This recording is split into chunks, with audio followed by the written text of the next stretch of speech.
to the Ascends at Boston Avenue podcast. My name is Philip Boone. I'm the director of Mid-High and Confirmation Ministries at Boston Avenue. And my co-host is Caitlin Dryke, the communications director here at Boston Avenue. Hi, Caitlin. Hi, Philip.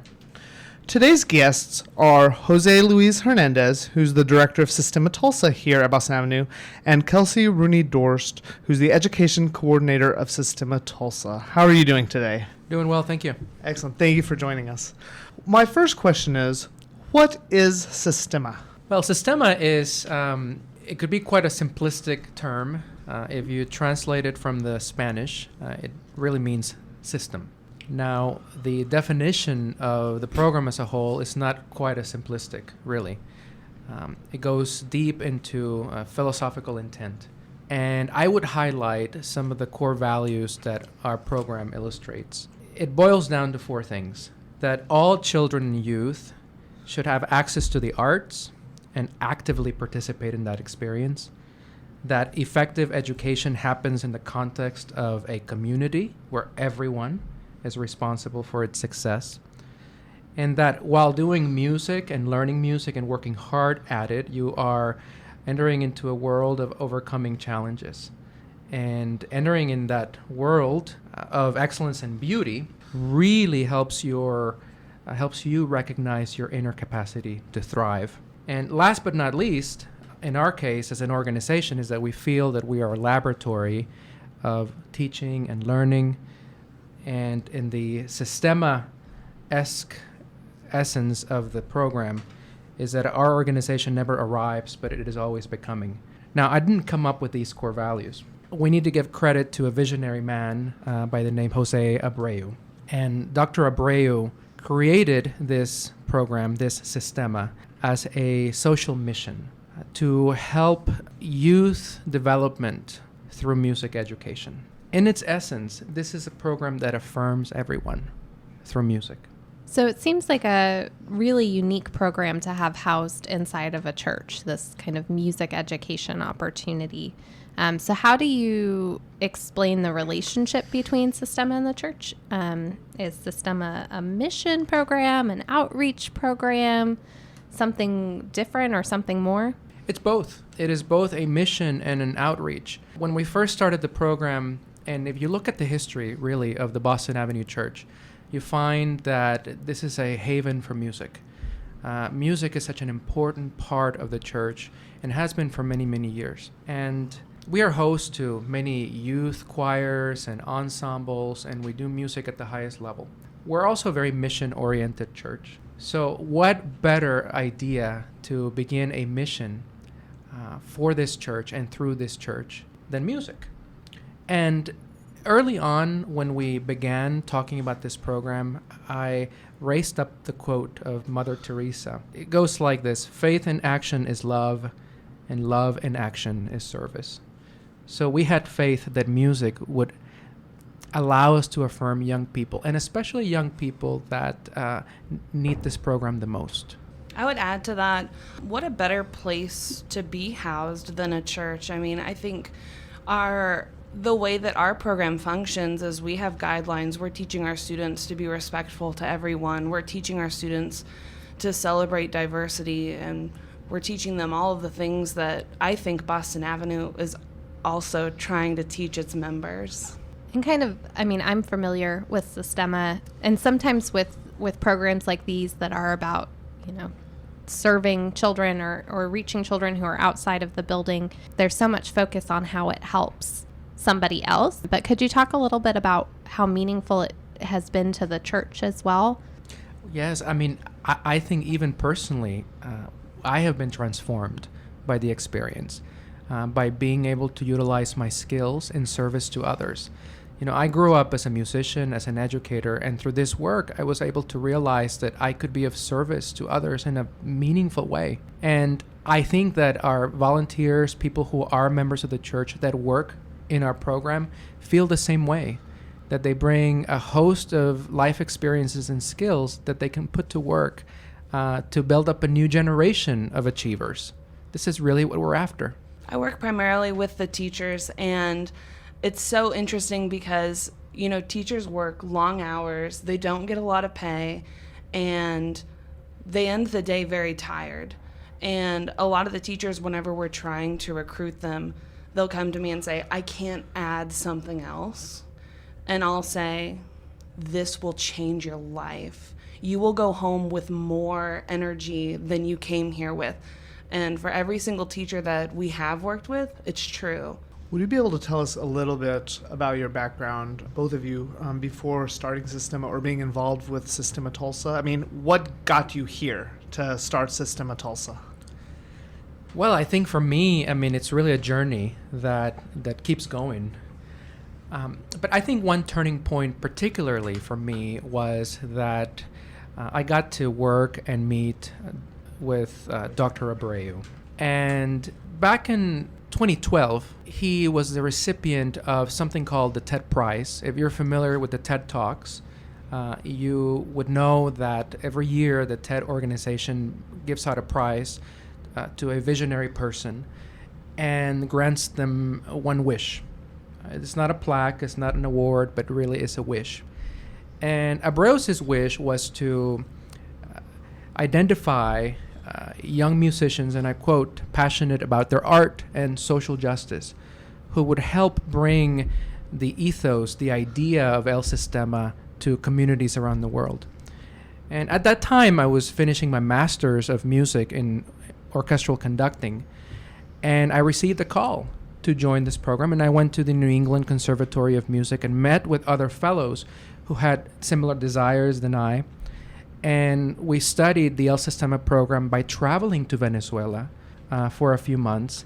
And I then returned a few other times as well to teach and to play. And not only that, we also studied the state of music education around the country. We visited schools in Baltimore and New Orleans, different parts of our country.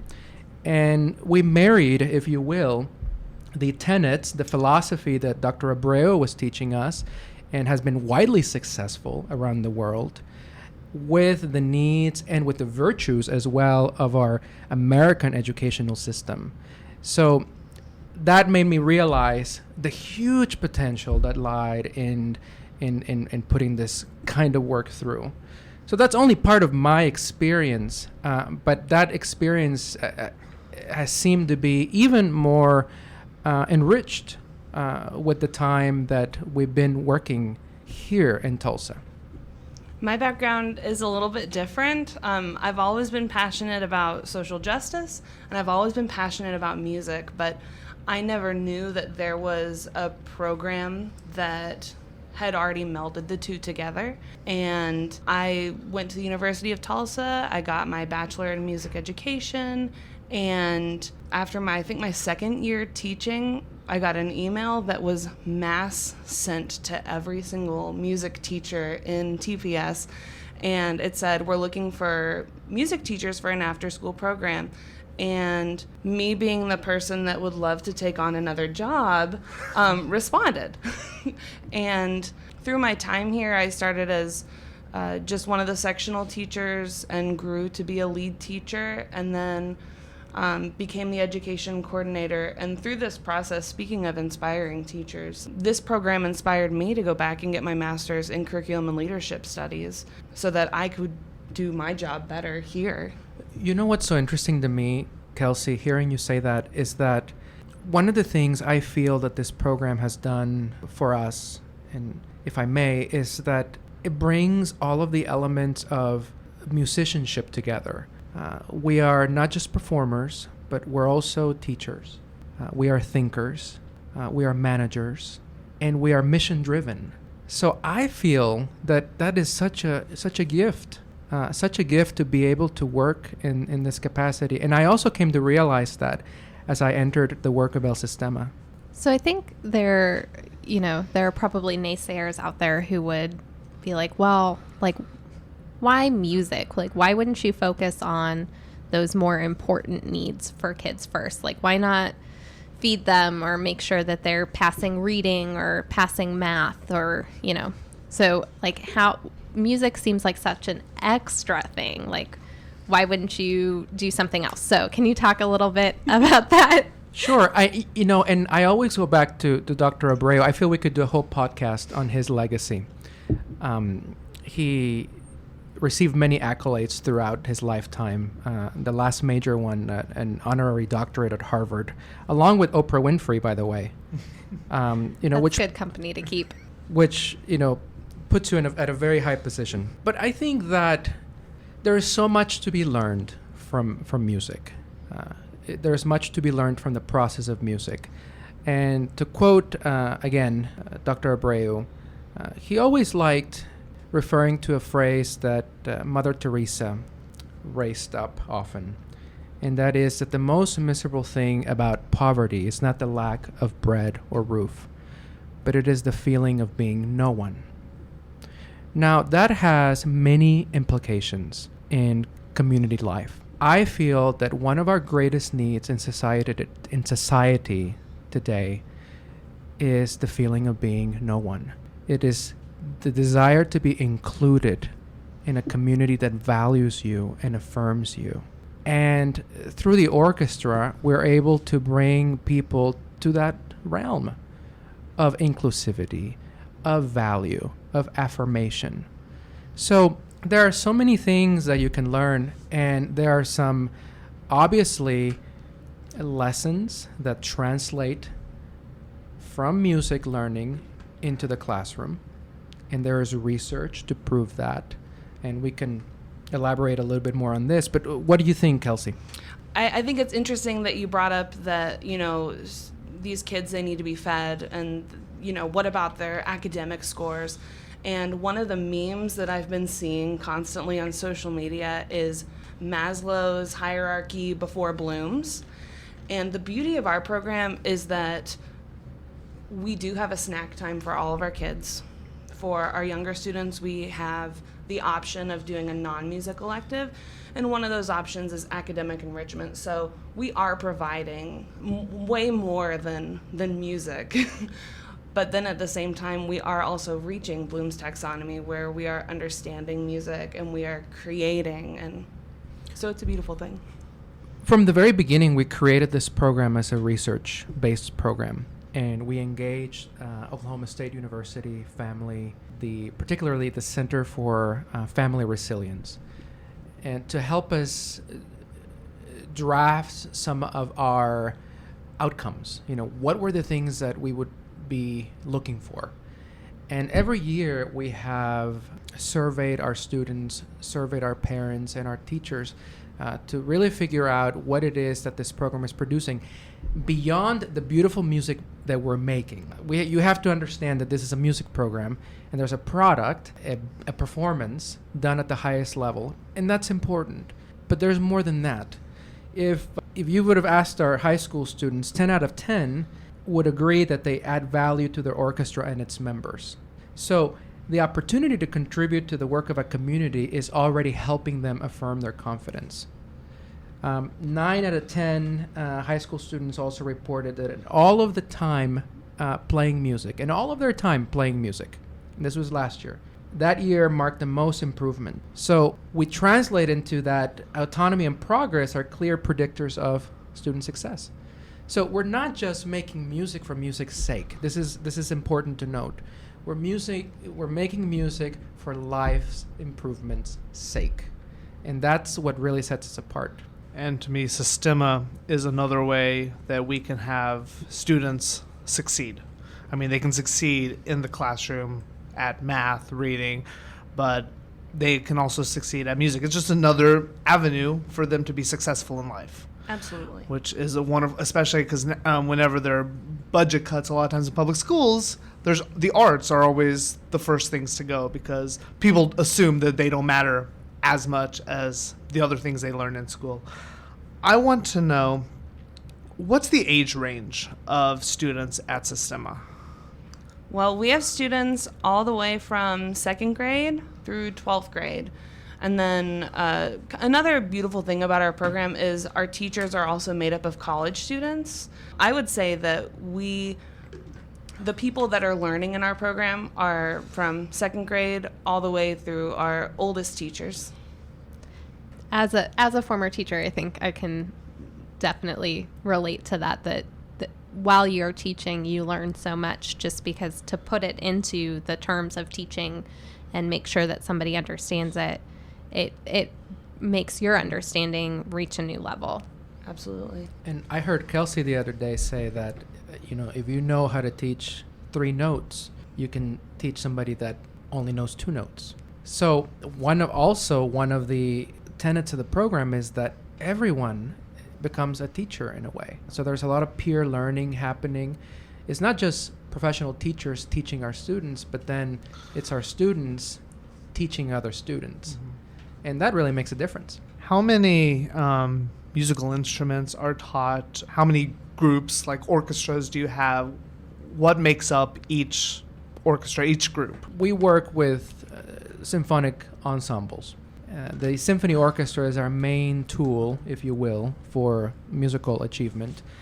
But out of that, you can create, because you're working with a classical grounding, you can create a jazz band, you can create a string quartet, you can create a band, a strings orchestra. And it really is flexible. I mean, this year, Kelsey and I are already talking about a bluegrass ensemble, starting up a jazz band, jazz combo. And the best thing about this is that these aren't really things that we have come up and say, we need to have this. It is that our teachers are asking, or our students are asking, hey, can we have this kind of ensemble? And we can do it because we have the flexibility. And we have so many instruments: strings, woodwinds, brass, percussion. We have the entire color scheme of music readily and available to everyone. And talking about adding these new ensembles or these new opportunities, Sistema is still a relatively new program, Sistema Tulsa. Can you talk a little bit about just that short history and the amount of growth that you've achieved over that time? Sure. We have grown tremendously over the last 4 years. We are entering next fall, in September of 2019, our 5th academic year. And we started with only 35 students back in 2013. Since, we've doubled and tripled the program. And just today, we have started a waiting list, which is, it's a little bit bittersweet, but it's a huge milestone for us, because we have planted this program in a way that it is well known and recognized, and people value it. And now, did I mention this program is free for everybody? So what about instruments or? Oh, it's all free, including the snacks. Ooh.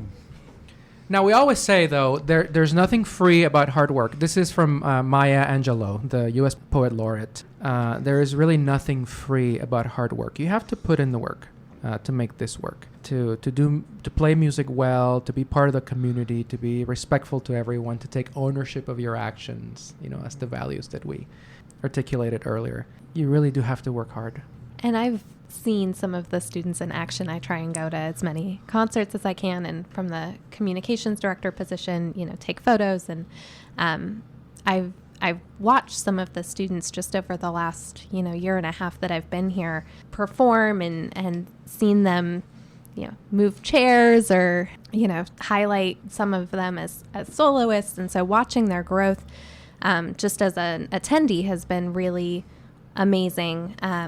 Can you talk about some of the student successes that you've seen, either in the area of of hard work or of musical growth, or what that success looks like? There's one example, and I think Kelsey and I can elaborate on it. Now, you were just in Los Angeles with our teacher, another one of our teachers, Deborah Morgan. One of our students, actually 2 of our students, were selected to a national orchestra. But there's a particular case that is very powerful, and that is of Helena. Yeah, Helena's been with our program since the very beginning, and she is a very special case. She's auditioned for Quartz Mountain, and she's auditioned for the National Take a Stand Festival, which is now the Youth of Los Angeles National Festival, every single year. And this year was her year. She was a senior. She got into Quartz Mountain. She was one of our representatives in Los Angeles, and even beyond that, she was chosen to go with the LA Phil to Scotland. Let me pause that. With the Los Angeles Philharmonic Orchestra to Scotland on an international tour from Tulsa, Oklahoma. And I think the coolest thing about Helena is that not only all of her accomplishments and what she got to do this summer, but that she's going to come back and go to the University of Tulsa and come work with us at Sistema Tulsa. And I actually have one more example, and this is less in the music category, but more in the way that I've seen another student develop. And his name is Solomon. And 2 years ago, About 2 years ago. the Barton Clinton Gordy talk series was here, and they asked for a few musicians for it, and Solomon and another student were asked to play something at the very beginning, like a prelude. And it was Maria Dixon Hall's lecture. Yes, and it was from beautiful. SMU. Yeah. And so one of them was going to play one night and the other the next night. And on the first night, Greer, the first student, showed up, and then we saw Solomon. And we said, "Solomon, what are you doing here?" And he said, "I'm here to support my friend. I'm here to watch him and make sure that he does a good job." And that, how touching is that? Yeah. So everything that we believed about Sistema materialized, at that moment. And it is really a joy, a blessing to be able to work in this program, and then as a result, be a part of young people's lives and bring them to a place of possibility. That's what matters to me and to us the most. Thank you. It's a wonderful program that whenever I got to Boston Avenue, I heard about Sistema Tulsa, and my first question was, what's that? Because I had never heard of El Sistema and the program here at Boston Avenue. El Sistema is now all throughout the United States. There are about 90 Sistema-inspired programs, and we are networked. We are have the opportunity to do projects together, like the National Symposium in Los Angeles. And something beautiful about this is that every program is different. The philosophy is the same, so we're all united behind the idea of equitable access to the arts experience. But every program takes its own form. We fashioned this program in the image of Boston Avenue, and that has been a wonderful thing. What is your dream or your vision for the future of Sistema Tulsa? Well, we want to grow and serve as many students as we can.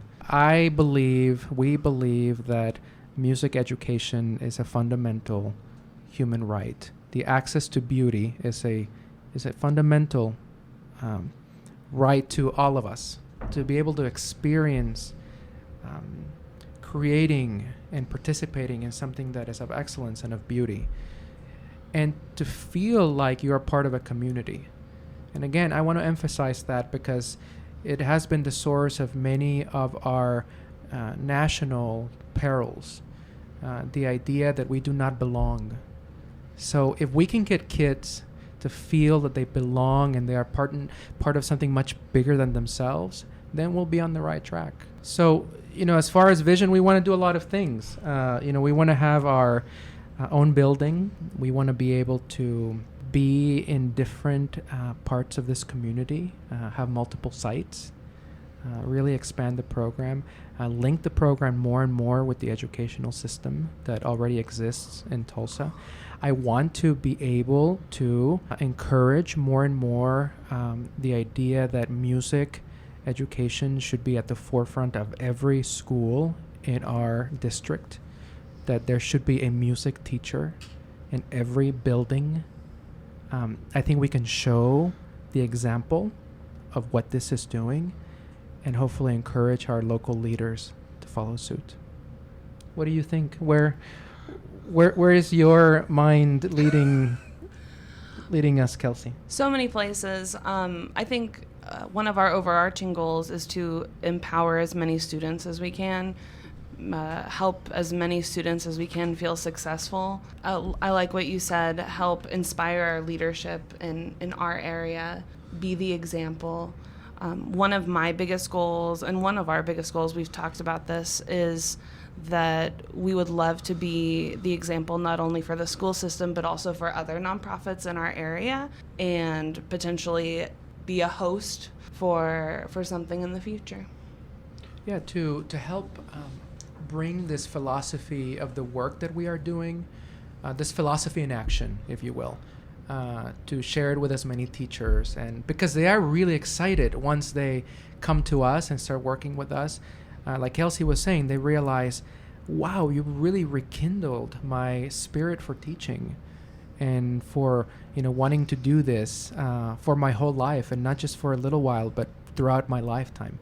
And especially today with the difficulties that teachers face in our state, it can be demoralizing. But I do feel that there are ways, to rekindle that fire, and one of them is being able to serve in a program that shows results. Thank you so much for joining us. Jose Luis, earlier you had mentioned the 4 core values.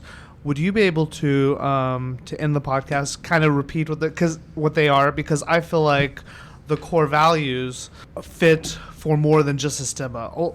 All 4 of them work for many different groups of people, different just throughout life. So would you be able to kind of repeat what they are again? Sure, and I'll let Kelsey maybe go through them. Absolutely. So the 4 core values that we were talking about is that all children, all youth should have access to the arts and to be able to participate in them fully. That all students should have access to an education that is effective as far as the context of community and where everybody is responsible for its success. One of them is overcoming challenges, understanding that to overcome challenges, that it's best done by strengthening the spirit, and that we are being, but we're not. How do you say it in Spanish? Es ser y no ser todavía, which translates as being and not yet being, which is a beautiful organizational concept, but also a human growth and development context. If you feel that you are a finished product, then you have nowhere else to go. But if you feel that you have yet to learn, then you can do wonders. So using our organization as a laboratory, as a place of innovation. Excellent. Thank you. This has been the Ascends at Boston Avenue podcast. Our guests have been Jose Luis Hernandez and Kelsey Rooney-Dorst. We are located at Boston Avenue UMC at 1301 South Boston Avenue. Check our Facebook page to see what's going on at our church, and we hope to see you here. We will talk to you next time. Thank you. Bye.